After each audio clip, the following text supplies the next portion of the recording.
La manière dont la Russie doit être impliquée dans ce processus a provoqué un désaccord, empêchant l'unanimité sur le document final du sommet pour la paix en Ukraine en Suisse, qui réunissait plus de 90 pays participants.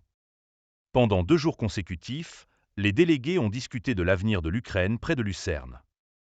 À l'issue du sommet, une déclaration a été produite, dans laquelle 80 des 93 participants ont affirmé que l'intégrité territoriale de l'Ukraine, attaquée par la Russie, devait être la base d'un accord de paix.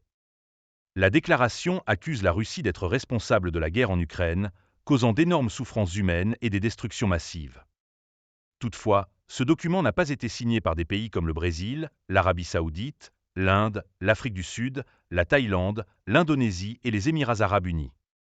Ces nations, qui continuent de collaborer avec la Russie dans le cadre du groupe BRIC, maintiennent des relations amicales avec Moscou malgré l'invasion de l'Ukraine. En conséquence, la déclaration finale évite de condamner explicitement la Russie pour son agression.